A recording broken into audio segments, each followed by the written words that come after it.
दादा या दादा या या बोला.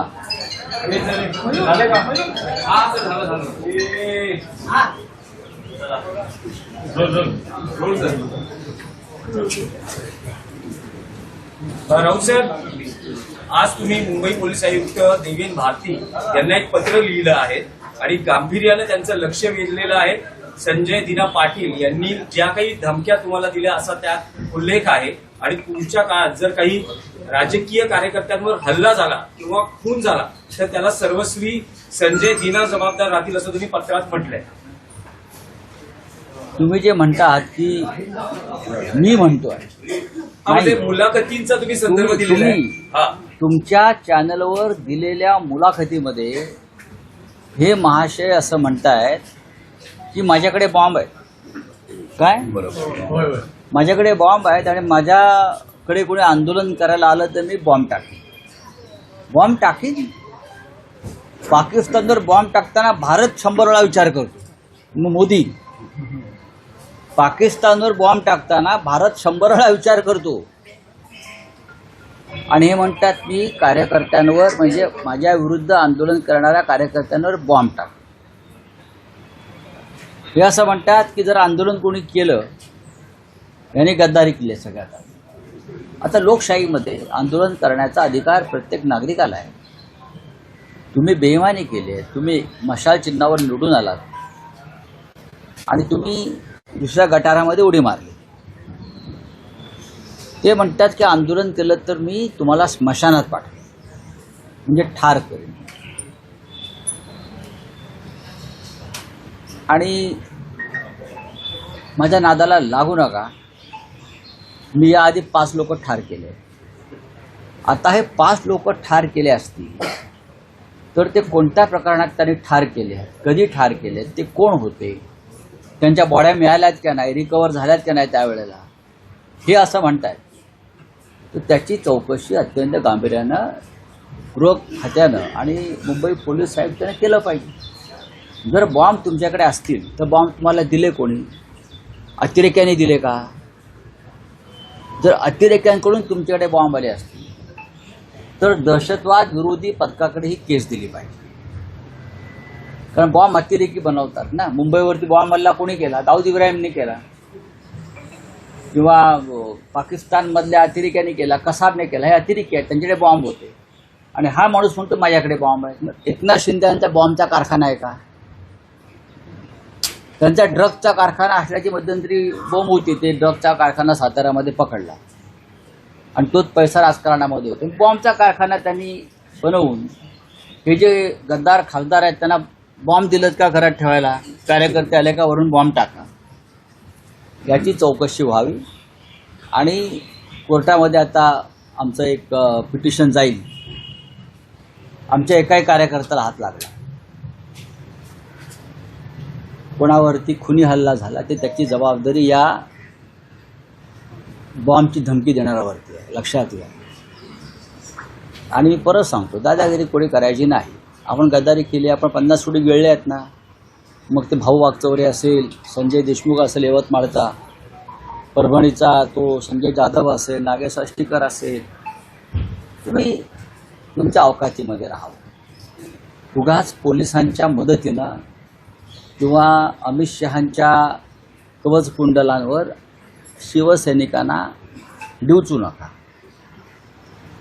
तुम्ही म्हणतात ना शिवसेनेकडे आता काय आहे, राहिलंय काय राडा करायला. मग घाबरून पोलीस बंदोबस्तात 100 पोलीस घेऊन फिरतोय तो भाऊसाहेब वागचौरे. परवा शिर्डीला आमच्या 2000 कार्यकर्त्यांना अटक करून ठेवलं का? तर भाऊसाहेब वागचौरे शिर्डीत येणार आहे मतदारसंघात. 2500च्या आसपास कार्यकर्ते 8 पोलीस स्टेशनला अटक करून ठेवली त्यांनी आणि सगळे रस्ते बंद करून ठेवले. हे काय इस्रायलचे प्राईम मिनिस्टर आहेत का? सगळे रस्ते बंद करून ठेवायला का प्रेसिडेंट ट्रम्पचा पोरगा आहे हा? काय कमिशनरने माझी विनंती आहे, हा अत्यंत गंभीर विषय आहे. हे बॉम्ब आहेत का? ते म्हणतात बॉम्ब आहे. त्यांनी कबुली दिली आहे गुन्ह्याची. आरोपी जो आहे त्या जेव्हा गुन्ह्याची कबुली देतो की माझ्याकडे बॉम्ब आहे, म्हणजे तो आहे, ताबडतोब ॲक्शन व्हावी. बस. तुम्ही स्वतः सीपींना भेटणार आहात का? तुम्ही नक्कीच. निवेदन तर दिलं आहे, नक्की. दिलंय. अहो नक्की. माझ्या बाजूला बघा रमेश कोरगावकर विभाग प्रमुख आहेत, हां, आमचे दळवी आहेत, सुरेश दळवी आहेत, सुरेश पाटील आहेत, आमच्या महिला आघाडीच्या सगळ्या पदाधिकारी आहेत, शिवसैनिक, हे कशा करता आले आहेत? येऊ द्या अंगावर सांगायला. टाका बॉम्ब, बॉम्ब टाका, म्हणजे बॉम्ब आहे कळेल. आता आम्ही तो बॉम्बचा कारखाना शोधू हळूहळू, तो बॉम्बचं कोठार कुठे आहे ते शोधू, पण खरे बॉम्ब इथे आहे हे लक्षात घ्या. चला.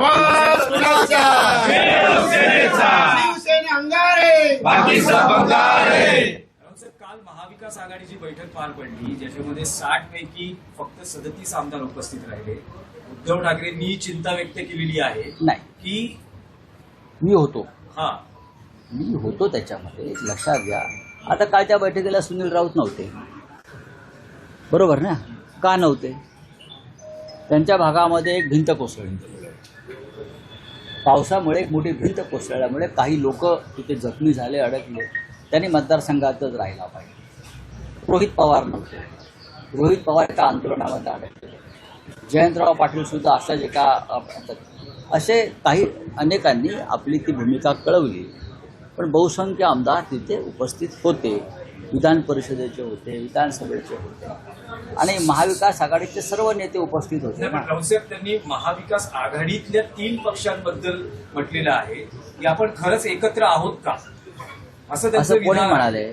उद्धव ठाकरेंचं विधान आहे बैठकीतलं, असं कळत आहे. कारण नाही, तुम्हाला कळतंय ते कळतंय, पण ते बोललेत का?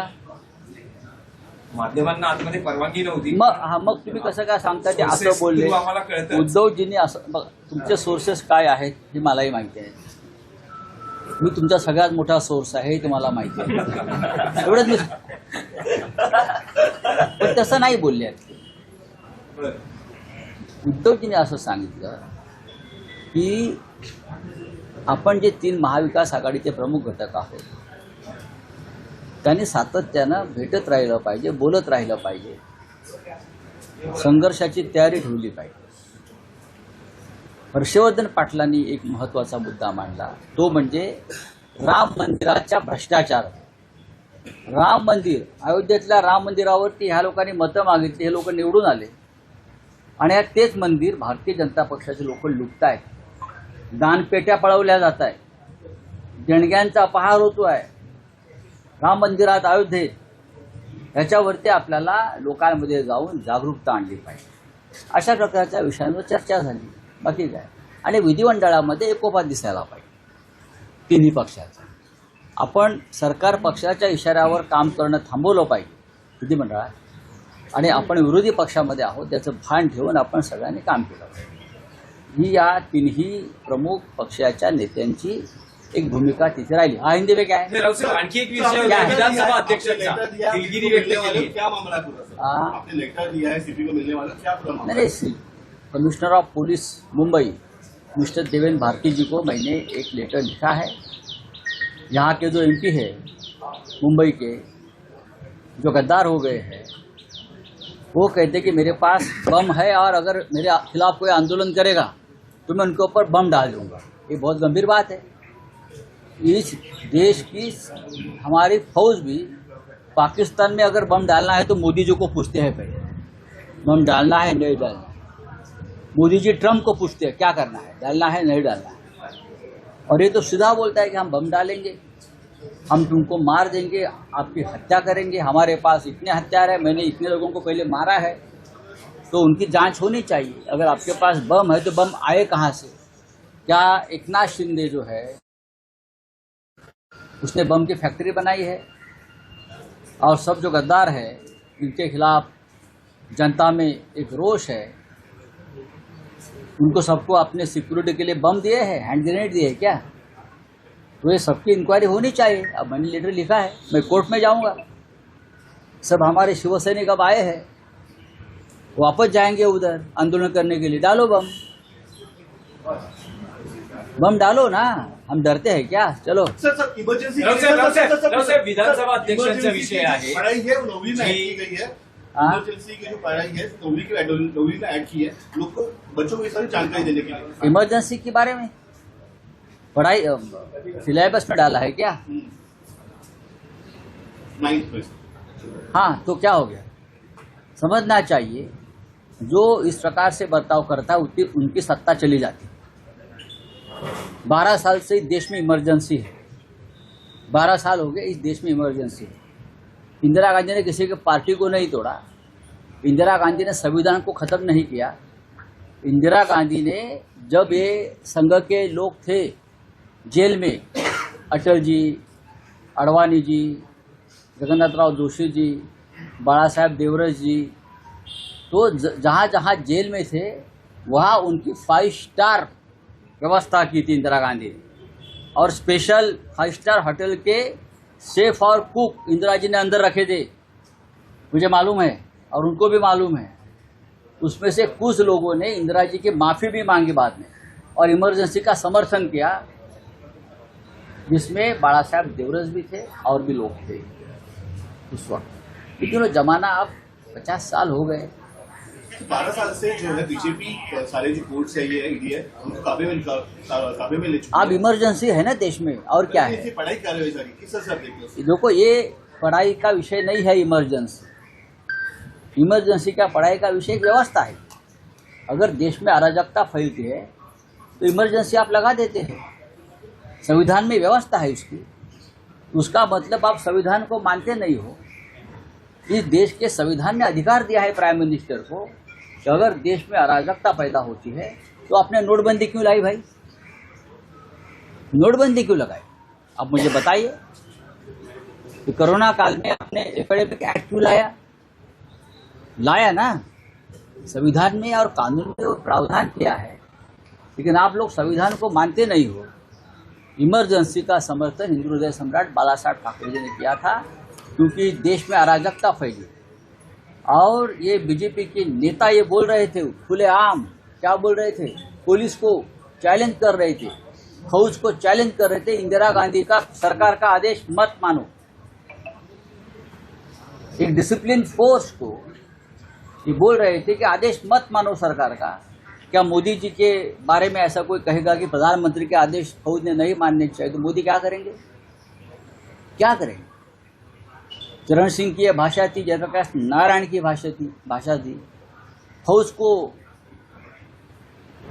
बगावत का आदेश दे रहे थे और ये बहुत गलत। इस देश की फौज एक डिसिप्लिन फोर्स है। आप उनको कहेंगे कि इंदिरा गांधी के खिलाफ बगावत करो, देश के खिलाफ बगावत करो, तो इमरजेंसी क्या 10 इमरजेंसी आनी चाहिए।